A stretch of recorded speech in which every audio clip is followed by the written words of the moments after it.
नमस्कार, मेरा नाम है जय किशन मिश्रा और आप देख रहे हैं बिफोरप्रिंट.इन। गृह मंत्री अमित शाह लोकनायक जयप्रकाश नारायण की जयंती के मौके पर आज बिहार के सिताब दियारा पहुंच गए हैं, जहां उन्होंने आज लोकनायक जयप्रकाश नारायण की प्रतिमा का अनावरण किया। गृह मंत्री ने लोकनायक की 14 फुट ऊंची प्रतिमा पर पुष्पांजलि अर्पित की। इस अवसर पर गृह मंत्री अमित शाह के साथ उत्तर प्रदेश के मुख्यमंत्री योगी आदित्यनाथ भी मौजूद रहे। इस दौरान सभा को संबोधित करते हुए उत्तर प्रदेश के मुख्यमंत्री योगी आदित्यनाथ ने कहा कि बिहार लोकतंत्र को खत्म होते नहीं देख सकता। जब जब लोकतंत्र पर हमला हुआ है, बिहार ने उसके खिलाफ आंदोलन किया है। स्वतंत्रता के बाद जयप्रकाश जी ने देश के नेतृत्व देने का काम किया। देश 1947 में आज़ाद हुआ, लेकिन बलिया ने तो 5 साल पहले ही खुद को आज़ाद कर लिया था। यह क्रांति की भूमि रही है। यह मेरा विचार रहा है कि बिहार सरकार और यूपी सरकार मिलकर नदी की गाद को साफ करें और दोनों राज्यों के बीच जल परिवहन का विकास हो। उन्होंने कहा कि जेपी और लोहिया के विचारों को हम आगे बढ़ा रहे हैं। केंद्र की मोदी सरकार बिना भेदभाव के काम कर रही है। यूपी ने अपराधियों और भ्रष्टाचारियों के खिलाफ कार्रवाई की है। भ्रष्टाचार बिहार की प्रतिभा को आगे बढ़ने से रोक रहा है। वहीं गृह मंत्री अमित शाह ने जयप्रकाश नारायण की जयंती पर आयोजित समारोह में कांग्रेस के साथ गठबंधन करने वाले लालू प्रसाद और नीतीश कुमार पर जमकर हमला बोला। गृह मंत्री शाह ने कहा कि वो गुजरात से आते हैं। संपूर्ण क्रांति का आंदोलन गुजरात से ही शुरू हुआ और जेपी ने हम सब का मार्गदर्शन किया। देश में सरकारी भ्रष्टाचार और तानाशाही के खिलाफ जो मुहिम जेपी ने शुरू की थी, वो आज तक हम लोग जारी रखे हुए हैं। मोदी जी के नेतृत्व में जो सरकार चल रही है, वो जेपी के सिद्धांतों पर भी आगे बढ़ रही है। अमित शाह ने कहा कि संपूर्ण क्रांति के नारे को सफल बनाने का काम प्रधानमंत्री नरेंद्र मोदी ने किया है। घर घर बिजली पहुंचाने का काम भारतीय जनता पार्टी की सरकार कर रही है। प्रधानमंत्री नरेंद्र मोदी ने सर्वोदय और समाजवादी की विचारधारा को आगे बढ़ाया है। शाह ने कहा कि जेपी के कारण ही देश में गैर कांग्रेसी सरकार बनी। अमित शाह ने नीतीश कुमार पर जमकर निशाना साधा। शाह ने कहा कि जेपी ने सत्ता के लिए कभी राजनीति नहीं की। आज खुद को जेपी का शिष्य बताने वाले लोग सत्ता के लिए पाला बदल रहे हैं। अमित शाह ने कहा कि जेपी आंदोलन से उपजे नेता आज कांग्रेस की गोद में जा बैठे हैं। आज लोकनायक जयप्रकाश जी की पावन जयंती है। संपूर्ण क्रांति का नारा देकर के भारत के लोकतंत्र को उनके नेतृत्व में बचाने के लिए जो कार्यक्रम प्रारंभ हुआ था, मैं इस महान स्वतंत्रता संग्राम सेनानी लोकनायक जयप्रकाश जी को उनकी पावन जयंती के अवसर पर कोटि कोटि नमन करते हुए विनम्र श्रद्धांजलि अर्पित करता हूं। ये हम सबका सौभाग्य है कि आज लोकनायक जयप्रकाश जी की पावन जयंती के अवसर पर उनकी जन्मभूमि में बने इस स्मारक पर उनकी इस दिव्य और भव्य प्रतिमा का लोकार्पण, अनावरण का कार्यक्रम भारत के यशस्वी गृह और सहकारिता मंत्री माननीय श्री अमित शाह जी ने अभी संपन्न किया है। मैं इस अवसर पर माननीय गृह मंत्री जी का उत्तर प्रदेश और बिहार की इस जनता जनार्दन की ओर से हृदय से स्वागत करता हूं, अभिनंदन करता हूं। भाइयों बहनों, हम सब जानते हैं कि मां गंगा और मां सरयू का आशीर्वाद इस पूरे क्षेत्र को निरंतर प्राप्त होता है।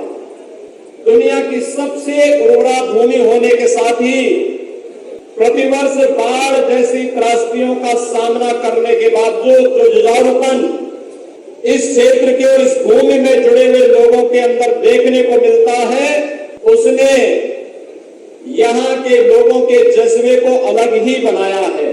और यही कारण है कि आजादी की लड़ाई में बढ़ चढ़ करके भाग लेना राष्ट्रपिता महात्मा गांधी के नेतृत्व में चले पूरे आंदोलन का पग पग पर सहयोग बिहार के अंदर प्राप्त होता रहा, लेकिन स्वतंत्र भारत में भारत की व्यवस्था का संचालन कैसे होना चाहिए, गांव के लिए, गरीब के लिए, किसान के लिए, नौजवान के लिए, महिलाओं के लिए क्या कुछ योजनाएं बननी चाहिए।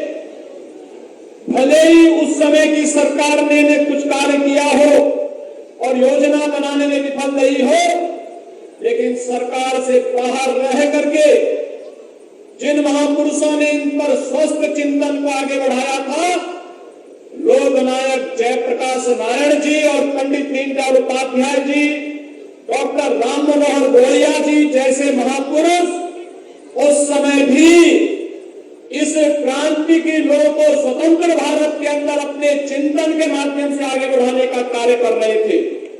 और इसी यही कारण था इस देश के अंदर जब आजादी के उन सभी योद्धाओं ने स्वतंत्र भारत में भारत की व्यवस्था कैसे होनी चाहिए, एक स्वस्थ संसदीय प्रणाली को अपनाया था, लेकिन सत्ता मोह में उस समय की सरकार इस कदर आंखों में पट्टी बांध चुकी थी कि एक समय उसने लोकतंत्र को भी कुचलने का कार्य किया, और जब लोकतंत्र को कुचलने का कार्य किया तो आखिर बिहार शांत कैसे बैठ सकता था। आप सब जानते हैं जब आजादी की लड़ाई चल रही थी, भारत आजाद हुआ 1947 में, लेकिन बलिया ने अपने आप को आजाद घोषित कर दिया था 1942 में ही। हम सब ये जानते हैं राष्ट्रपिता महात्मा गांधी के चंपारण आंदोलन को गति दी थी यही बिहार की धरती ने, तो स्वाभाविक रूप से लोकतंत्र के प्रति जितना सजग बिहार है, सचमुच वहां देखने लायक है। और इसीलिए लोकतंत्र को उस समय कुचलने का जो कुत्सित प्रयास हो रहा था, लोकनायक जयप्रकाश नारायण जी के नेतृत्व में उस समय लोकतंत्र को बचाने के लिए जो आंदोलन प्रारंभ हुआ था वह भूतपूर्व था। देश की आजादी के बाद इतना बड़ा सशक्त आंदोलन जिसने तत्कालीन सरकार को घुटना टेकने के लिए मजबूर कर दिया था, जनता जनार्दन की अदालत में उस सरकार को जाना पड़ा था। भाइयों बहनों, जयप्रकाश जी के सपने को आज साकार कर रही है नरेंद्र मोदी जी नेतृत्व की भारतीय जनता पार्टी नेतृत्व की सरकार। आपने देखा होगा समाज का कोई तबका आज के दिन पर ऐसा नहीं जिनके हितों के लिए कार्य न हो रहा हो। आदरणीय प्रधानमंत्री जी ने 2016 में उज्ज्वला योजना की शुरुआत इसी उत्तर प्रदेश के बलिया जनपद में प्रारंभ करके देश के अंदर अब तक 8 करोड़ से अधिक गरीबों को, जिन्होंने कभी रसोई गैस के बारे में सोचा भी नहीं था, निःशुल्क रसोई गैस देने का कार्य भी कर दिया गया। यही नहीं, चाहे वह गरीब के सिर को ढकने के लिए छत देने का कार्यक्रम हो, और चाहे वह वे तमाम गरीब कल्याणकारी योजनाएं जिन योजनाओं के माध्यम से देश के अंदर बिना भेदभाव के प्रत्येक नागरिक को न उसकी जाति, न मत, न मजहब, न क्षेत्र, न भाषा, और उत्तर का है, दक्षिण का, पूरब का है, पश्चिम का, उत्तर प्रदेश या बिहार, कोई भेदभाव नहीं। प्रधानमंत्री जी ने समान रूप से सभी को उन सभी योजनाओं का लाभ दिया जो आजादी के 70 वर्षों तक नहीं मिल पाया था, वह देने का कार्य आज प्रधानमंत्री मोदी जी के नेतृत्व में भारत के अंदर 135 करोड़ लोगों के जीवन में परिवर्तन लाने का जो कार्यक्रम चल रहा है, ये उन्हीं महापुरुषों की प्रेरणा है जो कभी प्रेरणा लोकनायक जयप्रकाश जी ने दी थी, जो प्रेरणा कभी पंडित दीनदयाल उपाध्याय जी ने दी थी, जो नारा कभी राम मनोहर लोहिया जी ने दिया था, वही सपने आज साकार होते हुए दिखाई देते हैं। लेकिन भाइयों बहनों, जयप्रकाश जी के नाम पर और लोहिया जी के नाम पर राजनीति को आगे बढ़ाते रहे हैं। उनके कारनामों को हम सब जान रहे हैं, पूरा देश और पूरी दुनिया जान रही है।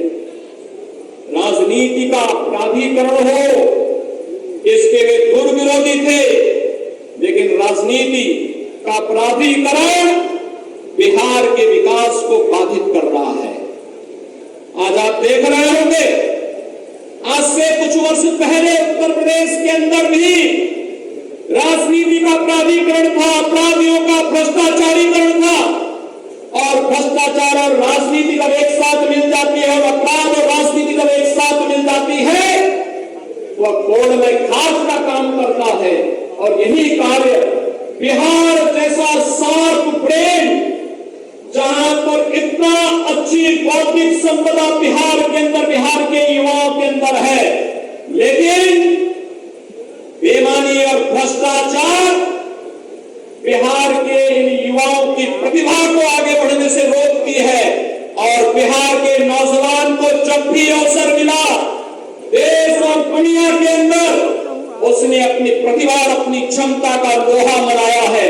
भाइयों बहनों, आज जब जयप्रकाश जी के इस पावन जयंती कार्यक्रम के अवसर पर हम सब उनकी पावन जन्मभूमि पर यहाँ पर उपस्थित हुए हैं, भारत माता की क्या हो गया आप लोगों की आवाज? बलिया वाले भी आए हैं ना, यहाँ बिहार वाले भी है ना, ऐसी आवाज नहीं चलेगी। मेरे साथ दोनों हाथ उठाकर, मुट्ठी भींचकर इतनी जोर से भारत माता की जयकारा लगाइए कि जेपी के सिद्धांतों को छोड़कर जो कांग्रेस के गोदी में बैठे हैं, उनके हृदय के अंदर कमी आ जाए। मेरे साथ दोनों हाथ उठाइए, उठाइए दोनों हाथ, मुट्ठी नीचे और प्रचंड आवाज से बोलिए, भारत माता की, भारत माता की।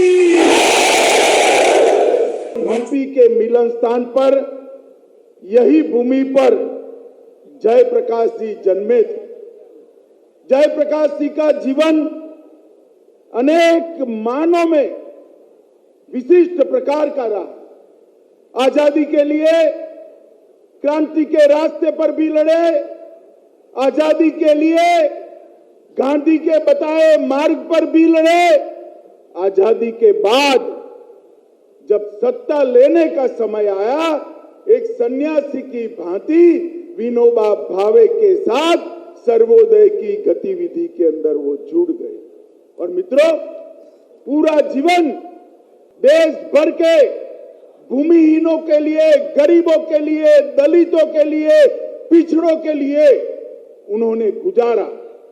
समाजवाद, सर्वोदयी विचारधारा और जाति विहीन समाज की रचना की कल्पना लेकर जयप्रकाश जी ने देश में अनेक विध नए नए प्रकल्प लिए। मित्रों, मगर सबसे बड़ा जयप्रकाश जी का जो योगदान देश में रहा, जब 70 के दशक में भ्रष्टाचार और सत्ता में चूर शासन के अधिकारियों ने जब देश में इमरजेंसी डालने का काम किया, तब जयप्रकाश जी ने इसके खिलाफ बहुत बड़ा आंदोलन किया। मैं गुजरात से आता हूं। 1973 में गुजरात के अंदर इंदिरा जी के अगुवाई में कांग्रेस की सरकार चलती थी। चिमन पटेल मुख्यमंत्री थे, बिहार में अब्दुल गफार मुख्यमंत्री। और मित्रों, इंदिरा जी ने सार्वजनिक रूप से सरकारों को चंदा उगाने का काम दिया। भ्रष्टाचार की गंगा शुरू हुई, इसके खिलाफ गुजरात के विद्यार्थियों ने आंदोलन किया और वो आंदोलन का नेतृत्व जयप्रकाश नारायण ने किया और गुजरात में सत्ता बदल दी।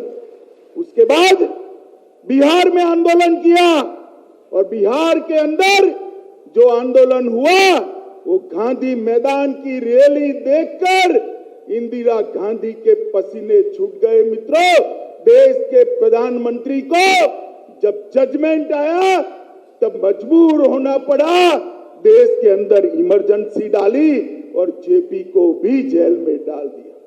देश के विपक्ष के कई नेताओं को जेल में डाला।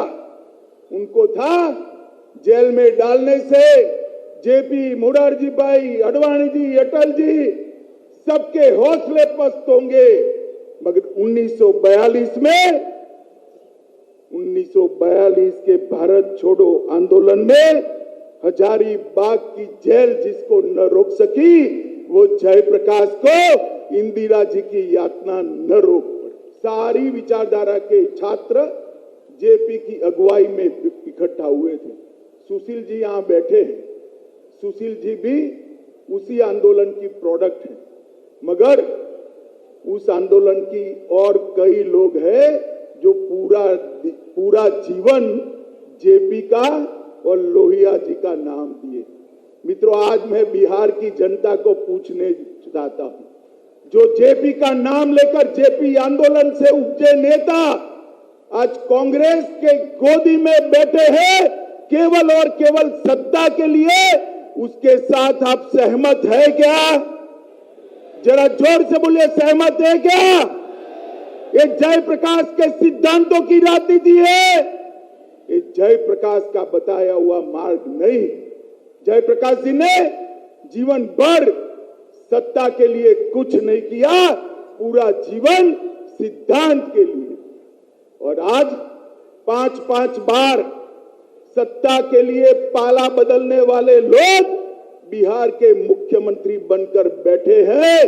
बिहार की जनता को तय करना है कि जयप्रकाश के दिखाए हुए रास्ते पर चलने वाली, नरेंद्र मोदी के नेतृत्व वाली भारतीय जनता पार्टी चाहिए या जयप्रकाश के रास्ते से भटककर सत्ता के लिए समाधान करने वाली एक गठजोड़ की सरकार चाहिए। अगर आपको हमारा वीडियो पसंद आया हो तो इसे लाइक करें, सब्सक्राइब करें और साथ ही बेल आइकन दबाना ना भूलें।